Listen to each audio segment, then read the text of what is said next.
ఇక Somajiguda press club లో ఆద్య TV ఆధ్వర్యంలో రౌండ్ టేబుల్ సమావేశం జరుగుతోంది. ఏది జర్నలిజం, ఎవరు జర్నలిస్టులు, జర్నలిస్టులను రాజకీయ నాయకులు నిర్ణయిస్తారా అనే అంశంపై చర్చిస్తున్నారు. ఇప్పుడు ఆ లైవ్ చూద్దాం. అలాగే జర్నలిజంలోకి వచ్చేసరికి పత్రికా రంగంలోకి వచ్చేసరికి విద్యార్హతలు ఎలాంటి విద్యార్హతలు అవసరం లేదు, కానీ ఎలాంటి విద్యార్హతలు లేని వాళ్ళు ఎవరు కూడా పత్రికా రంగంలోకి రారు. ఎంతో కొంత విచక్షణ ఉండి, ఎంతో కొంత రాసే స్థాయి ఉండి, రాసే స్తోమత ఉండి, ఆలోచనించే శక్తి ఉన్న వాళ్ళే జర్నలిజంలోకి వస్తారు. దురదృష్టం ఏంటంటే ఏ వ్యవస్థలో అయితే ఈ కనీస విద్యార్హత అవసరం లేని వ్యవస్థ ఈరోజు పత్రికా రంగాన్ని విమర్శించి, పత్రికా రంగాన్ని వేలెత్తి చూపించి మీకు ఏం అర్హతలు ఉండాలో మీరు డిసైడ్ చేయండి, ఈ అర్హతలు మీకు ఉండాలన్నా వద్దా, ఈ అర్హతలు ఏం అర్హతలు లేని వాడు జర్నలిస్ట్ ఎట్లయితారు, జర్నలిస్టులు క్వాలిఫికేషన్ ఏదైనా ఉండాలి కదా, క్వాలిఫికేషన్ లేకుండా ఏ జర్నలిజం చదువుకోకుండా జర్నలిస్టులు ఎట్లయితారు అనే ప్రశ్నలు ఏ క్వాలిఫికేషన్ అవసరం లేని, చదవడం, రాయడం, సంతకం పెట్టడం కూడా అవసరం లేని వ్యవస్థలో ఉన్న వాళ్ళు కామెంట్ చేయడం చాలా దురదృష్టకరం. అసలు భారతదేశంలో జర్నలిజం అనేది ఏ స్థాయిలు దాటుకుంటూ వచ్చింది, ఈరోజు ఉన్న స్థాయిలో ఎందుకు ఉంది అని ఒకసారి పరిశీలించినప్పుడు దాని గురించి తెలిసిన వారు, ఆ జర్నలిజం ప్రస్థానం, భారతదేశంలో పత్రికా రంగ ప్రస్థానం గురించి తెలిసిన వారు, అవగాహన ఉన్న వాళ్ళు ఎవరు కూడా ఇట్లాంటి పనికిమాలిన కామెంట్స్ చేయరు. భారతదేశంలో ప్రింట్ మీడియా ఒకటే ఉండింది. ప్రింట్ మీడియా 2007-8 వరకు కేవలం ప్రింట్ మీడియా మాత్రమే ఉండింది. ప్రింట్ మీడియా తర్వాత టెలివిజన్ జర్నలిజం వచ్చింది. 2004లో మనం చూసుకున్నట్టయితే, అంటే యూపీఏ ప్రభుత్వం అధికారంలోకి రావడానికి ముందు మనం చూసుకున్నట్టయితే 450 పైచీలకు టెలివిజన్ ఛానల్స్ వచ్చేసినాయి. అంటే 1996 నుంచి లేదా 94 నుంచి 2004 వరకు మనకు చూసుకున్నట్టయితే 10 సంవత్సరాల లోపల 450 టెలివిజన్లు వచ్చినాయి. ఇప్పుడు ఏ రకమైన కామెంట్స్ అయితే డిజిటల్ మీడియా మీద చేస్తున్నారో, ఏ రకమైన కామెంట్స్ అయితే ఎలక్ట్రానిక్ జర్నలిజం మీద చేస్తున్నారో, ఏ రకమైన కామెంట్స్ అయితే న్యూ మీడియా సరిత గారు చెప్పినట్టుగా దాని మీద చేస్తున్నారో, ఎలక్ట్రానిక్ మీడియా విస్ఫోటనం జరిగినప్పుడు కూడా ఇదే రకమైన కామెంట్స్ ఇదే రాజకీయ నాయకులు చేసినారు. టెలివిజన్ ఛానల్ ఎక్కువైపోయేసరికి, టెలివిజన్ న్యూస్ ఛానల్ ఎక్కువైపోయేసరికి అవమానకరంగా ఈ టెలివిజన్ ఛానల్ జర్నలిస్టులను మాట్లాడినారు. ఇప్పుడు ఏ రకంగా అయితే డిజిటల్ మీడియాలో, ఏ రకంగా అయితే న్యూ మీడియాలో ఉన్న జర్నలిస్టులని అవమానకరంగా మాట్లాడుతున్నారో, అప్పుడు గొట్టం గాళ్ళని గొట్టాలు పట్టుకొని వస్తున్నారని చెప్పేసి అనేక రకాలుగా కామెంట్లు చేసింది మనం చూసినాం. ఆ తర్వాత ఎలక్ట్రానిక్ మీడియా ఇంకా పెరిగింది, డిజిటల్ స్పేస్ పెరిగింది. 2G, 3G, 4G ఇవన్నీ వచ్చిన తర్వాత, బ్యాండ్ విడ్త్ వచ్చిన తర్వాత, ఇంటర్నెట్ అందుబాటులోకి వచ్చిన తర్వాత అనేక డిజిటల్ మీడియా సంస్థలు, సోషల్ మీడియా సంస్థలు కానీ, డిజిటల్ మీడియా జర్నలిస్టులు కానీ డిజిటల్ మీడియాలోకి రావడం అది మనం చూసినాం. దురదృష్టవశాత్తు ఎలక్ట్రానిక్ మీడియా కొత్తగా వచ్చినప్పుడు ఏ రకమైన వ్యాఖ్యలు, ఏ రకమైన కామెంట్స్ అయితే ఈ రాజకీయ నాయకులు ఎలక్ట్రానిక్ మీడియాని కించపరిచే విధంగా కామెంట్స్ చేసిండ్రో, వాళ్ళే ఈరోజు డిజిటల్ మీడియాను కూడా అదే రకంగా తూలనాడడం, అదే రకంగా దాన్ని తక్కువ చేసి మాట్లాడడం, అందులో పనిచేసే జర్నలిస్టులను అవమానించే పద్ధతిలో మాట్లాడడం మనం చూస్తూ వస్తున్నాం. ఈరోజు మనం ఉన్న ఈ పరిస్థితికి కారణం, ఈరోజు ఈ రాజకీయ నాయకులు కానీ, లేదా ఈ మీడియాని తట్టుకోలేని వారు, మీడియాలో వస్తున్న కథనాలు తమకు అనుకూలంగా రావడం లేదని భావిస్తున్న వాళ్ళందరూ కూడా మనం ఒకసారి చూసుకుంటే, ఎందుకు ఈ రకంగా సోషల్ మీడియా కానీ, డిజిటల్ మీడియా కానీ, ఎలక్ట్రానిక్ మీడియా కానీ, ఈ డిజిటల్ మీడియాలో జర్నలిస్టులు కానీ సొంతంగా యూట్యూబ్ ఛానల్ పెట్టుకోవడం కానీ ఈ పరిస్థితి ఎందుకు వచ్చింది? ముఖ్యంగా ఈ పరిస్థితి రావడానికి ప్రధానమైన కారణం ఇద్దరు.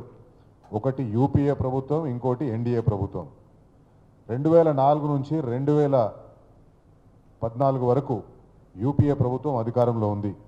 2004 నుంచి 2014 వరకు యూపీఏ ప్రభుత్వం అధికారంలో ఉన్నప్పుడు అనేక టెలివిజన్ ఛానళ్లకు అనుమతులు ఇచ్చింది.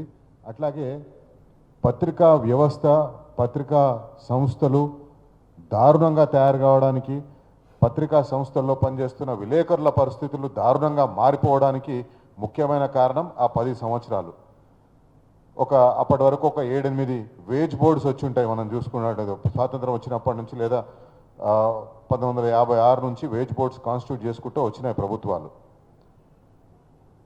జస్టిస్ మనీసానా సింగ్ కమిషన్ కానివ్వండి, లేకపోతే నారాయణ్ కురూప్ కమిషన్, ఆ తర్వాత జస్టిస్ మతీజా కమిషన్.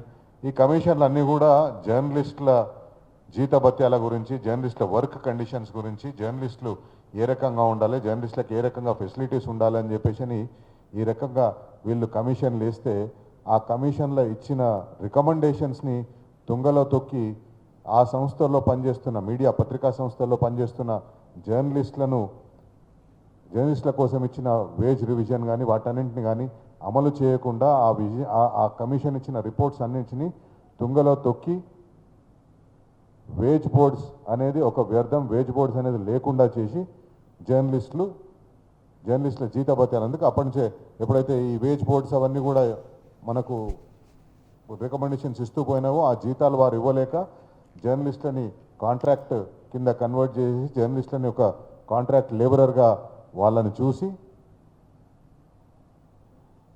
అన్న క్రాంతి గారిని స్టేజ్ మీదకి రావాల్సిందిగా కోరుతున్నాను. జర్నలిస్టులని కాంట్రాక్ట్ లేబరర్స్ లేదా కాంట్రాక్ట్ ఎంప్లాయీస్ కింద కన్వర్ట్ చేసి జర్నలిజం వృత్తి పట్లనే కొత్త వారు రాకుండా వస్తే భవిష్యత్తు ఉండదు అని భావించేవారు లేకుండా ఈ వ్యవస్థ చేసింది యూపీఏ ప్రభుత్వం 2004 నుంచి 2014 వరకు. 2014 నుంచి 2024 వరకు లేదా 25 వరకు ఇప్పటి వరకు మనం లేటెస్ట్గా చూసుకున్నట్టయితే 2014 వరకు 450 టెలివిజన్ ఛానళ్ళు ఉన్న మన సిస్టంలో ఈ ఎన్డీఏ ప్రభుత్వం వచ్చిన తర్వాత అందరికీ తెలుసు ఎన్డీఏ ప్రభుత్వం ఎంత మీడియా ఫ్రెండ్లీ గవర్నమెంటో. ఎన్డీఏ ప్రభుత్వం వచ్చిన తర్వాత ఆ మీడియా సంస్థల సంఖ్య 450 నుంచి 393కు పడిపోయింది. అంటే దాదాపు 70 నుంచి 80 మీడియా సంస్థలు మూతపడ్డాయి. ఆ మీడియా సంస్థల్లో పనిచేస్తున్న జర్నలిస్టులు రోడ్న పడ్డారు, ఏదో ఒకటి అయింది.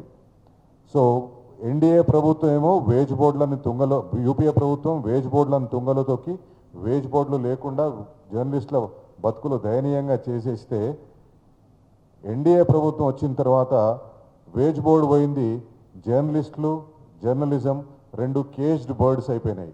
వేజ్ బోర్డు పోయింది, కేజ్డ్ బర్డ్స్ అయిపోయినాయి. జర్నలిస్టులు అందరూ కూడా ఒక పంజరంలో పక్షుల్లాగా మారిపోయినారు. అప్పుడు ఈ డిజిటల్ మీడియా వచ్చింది. డిజిటల్ మీడియా లేదా సోషల్ మీడియా అనండి, డిజిటల్ మీడియా అనండి, న్యూ మీడియా అనండి, ఏదైనా వచ్చింది. ఆ జర్నలిస్టులు అందరూ కూడా 2014 నుంచి 2024 మధ్యకాలంలో ఎవరైతే జర్నలిస్టులు ఆ మీడియా సంస్థల్లో పనిచేస్తున్నారో 15 సంవత్సరాలు 20 సంవత్సరాలు 30 సంవత్సరాలు అనుభవంతో ఆ మీడియా సంస్థల్లో పనిచేసిన వాళ్ళు సడన్గా ఉద్యోగాలు పోయేసరికి సడన్గా వాళ్ళు బయటికి వచ్చేసి ఏం పని చేయగలుగుతారు? ఒక 10 సంవత్సరాలు 15 సంవత్సరాలు 20 సంవత్సరాలు మీడియా సంస్థల్లో పనిచేసిన వాళ్లకు ఈ న్యూ మీడియా అనేది ఒక కొత్త అస్త్రంగా లభించింది. తక్కువ పెట్టుబడి, సొంతంగా చేసుకోవచ్చు, ఎవరి మీద ఆధారపడాల్సిన అవసరం లేదు, ఉద్యోగం మీద ఎవరిని అడుక్కోవాల్సిన అవసరం లేదు. ఆ సమయంలో వచ్చిందే ఈ న్యూ మీడియా. ఈ జర్నలిస్టులు అందరూ అక్కడి నుంచి వచ్చిన వాళ్ళే. ఇప్పుడు ఈరోజు ముఖ్యమంత్రి గారు మాట్లాడతారు క్వాలిఫికేషన్స్ లేవు జర్నలిస్టులకు, క్వాలిఫికేషన్స్ లేని వారందరూ జర్నలిజంలోకి వస్తున్నారనేది. ఒకసారి మన తెలంగాణ రాష్ట్రాన్నే తీసుకుందాం. మనం భారతదేశాన్ని అంతా పక్కన పెట్టేసి తెలంగాణ రాష్ట్రాన్ని తీసుకుంటే తెలంగాణ రాష్ట్రంలో జర్నలిజం కోర్సులు ఆఫర్ చేస్తున్న యూనివర్సిటీలు 3-4 ఉన్నాయి. Osmania university, Telangana Potti Sreeramulu professor Jayashankar Telugu university, Telangana university, Kakatiya university. ఈ 4 యూనివర్సిటీల్లో జర్నలిజం కోర్సు ఆఫర్ చేస్తున్నారు. ఉస్మానియా యూనివర్సిటీ జర్నలిజం కళాశాల, ఎందుకంటే నేను అక్కడ చదువుకున్నా కాబట్టి నేను ఉస్మానియా యూనివర్సిటీ జర్నలిజం కళాశాలలో చెప్తాను. జర్నలిజంలో జర్నలిస్ట్ స్టాండర్డ్స్ అని మాట్లాడుతున్న ఈ ప్రభుత్వంలో ఉన్న పెద్దలు ఎందుకు ఉస్మానియా యూనివర్సిటీలో ఈరోజు నాకు తెలిసి ఉస్మానియా యూనివర్సిటీ జర్నలిజం విభాగంలో ఈరోజు కేవలం ఒకే ఒక ఫుల్ టైమర్ ఉన్నాడు, ఒకే ఒక్క లెక్చరర్ ఉన్నాడు. మిగతా వాళ్ళందరూ పార్ట్ టైమర్సే, లేకపోతే పార్ట్ టైం లెక్చరర్సే. ఎందుకు మరి మీకు జర్నలిజం స్టాండర్డ్స్ మీద పడిపోతున్న జర్నలిజం స్టాండర్డ్స్ మీద అంత ఇంట్రెస్ట్ ఉంటే మీరు ఎందుకు అక్కడ జర్నలిజం పోస్టులు ఫిలప్ చేస్తలేరు? అదే పాలమూరు యూనివర్సిటీ, తెలంగాణ యూనివర్సిటీలో, కాకతీయ యూనివర్సిటీలో, పొట్టి యూనివర్సిటీలో నాకు తెలిసి పరిస్థితి అంతకంటే అద్భుతమైనది ఏం లేదు. ఎందుకంటే ఉద్యోగ నియామకాలు లేవు, ప్రొఫెసర్ల నియామకాలు లేవు, అసిస్టెంట్ ప్రొఫెసర్ల నియామకాలు లేవు. ఏ రకమైన నియామకాలు లేకుండా కూడా ఆ జర్నలిజం కాలేజీలు నడుస్తున్నాయి, జర్నలిజం కోర్సులు నడుస్తున్నాయి. ఇంతటి జర్నలిజం, ఇంతటి దుర్మార్గమైన పరిస్థితి ఎప్పుడు లేదు.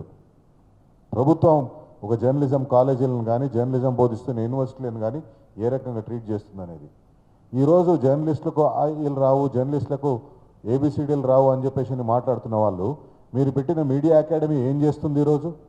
మీడియా అకాడమీ ఎంత ఎంత ఎంత జర్నలిస్టులకు సహకరిస్తుంది, లేకపోతే జర్నలిజంలో ఉన్న వాళ్ళకి ఏ రకంగా మీరు వాళ్ళ వృత్తి నైపుణ్యాన్ని పెంపొందించుకోవడానికి అవకాశాలు కల్పిస్తున్నారు? మీ చేతుల్లో ఉన్న వ్యవస్థలను నిర్వీర్యం చేసి, మీ చేతుల్లో ఉన్న వ్యవస్థల్ని పనికి రాకుండా చేసి ఈరోజు జర్నలిస్టులకు పాఠాలు చెప్పే స్టేజ్ల మీద నుంచి దురదృష్టం ఏంటంటే, మొన్న రేవంత్ రెడ్డి గారు మాట్లాడిన మాటలు, ఆయన మాట్లాడిన చేసిన అరుపులు కానీ అవన్నీ కూడా ఒక మీడియా సంస్థ వార్షికోత్సవ సభలో చేసిన కామెంట్స్ అవి. ఇంకా ఘోరం ఏంటంటే, ఆ మీడియా సభలో ఉన్న వాళ్ళందరూ దాదాపు 90% జర్నలిస్టులే ఉంటారు నాకు తెలిసి. ఎందుకంటే మీడియా సంస్థకు సంబంధించిన వార్షికోత్సవం కాబట్టి 90% జర్నలిస్టులే ఉంటారు. అక్కడ ఉన్న వాళ్ళు ఆయన మాట్లాడుతుంటే ఈకలికలు పగపగలు నవ్వుకుంటూ వస్తున్నారు. ఆ రోజు ముఖ్యమంత్రి గారు మాట్లాడిన మాటలను కనుక అదే సభలో నుంచి, అదే సభలో ప్రముఖ జర్నలిస్టు నాయకులు ఉన్నారు, ప్రముఖ ప్రెస్ అకాడమీ, మీడియా అకాడమీ చైర్మన్లు చేసిన వాళ్ళు ఉన్నారు, చైర్మన్లు ఉన్నారు. వారెవరు కూడా ముఖ్యమంత్రి గారు ఆ మాటల్ని తప్పు పట్టలేదు. తప్పు పట్టకపోగా సభలో, ఎందుకంటే మిగతా ఆడియన్స్ వైపు ఎవరు చప్పట్లు కొట్టిందనేది తెలియలేదు, కానీ సభలో ఆ ముఖ్యమంత్రి గారు ఆ మాటలు ఉన్నప్పుడు తప్పులు కొట్టింది. ఒక్కొక్కసారి జర్నలిస్టులను చూస్తే చెంపదెబ్బ కొట్టాలనిపిస్తుంది అని చెప్పేసి అంటారు. ఆ హోదా అడ్డొస్తుంది కాబట్టి నేను ఆ పని చేయలేకపోతున్నట్టు. కానీ ముఖ్యమంత్రి గారు అదే జర్నలిస్టులను ఉద్దేశించి, మీరు శాసనసభలో వీళ్ళను బట్టలు ఊడదీసి కొట్టాలని చెప్పేసి అని, ఇంకెక్కడో ఆయన ముఖ్యమంత్రి కాకముందు ఒకసారి మాట్లాడి ఆ గొట్టం తీసుకుపోయి వాడిని ఎన్నో పెట్టుకోమని చెప్పేసి అని చెప్పడం. ఇప్పుడు ఈరోజు జర్నలిస్టులను ఈ రకంగా మాట్లాడితే ముందరున్న జర్నలిస్టులకు కూడా ముఖ్యమంత్రి గారిని చెంప బలగొట్టాలనిపిస్తుంది, ఇంకేదో చేయాలనిపిస్తుంది. కానీ దురదృష్టవశాత్తు హోదా అడ్డొస్తుంది, స్థాయి అడ్డొస్తుంది. ఒక విలేకరిగా ఉండి మేము ఆ పని చేయలేం కాబట్టి ఆ పని చేయలేదని చెప్పేసి అని విలేకరులు కానీ ఇంకెవరైనా కానీ అంటే ముఖ్యమంత్రి గారు ముఖం ఎక్కడ పెట్టుకుంటారు? కాబట్టి మిత్రులారా, ఇవన్నీ కొత్త ఏం కాదు. ఇవన్నీ జర్నలిస్టులు ఎప్పటి నుంచో ఎదుర్కొంటున్నవే, ఎప్పటి నుంచో చేస్తున్నవే.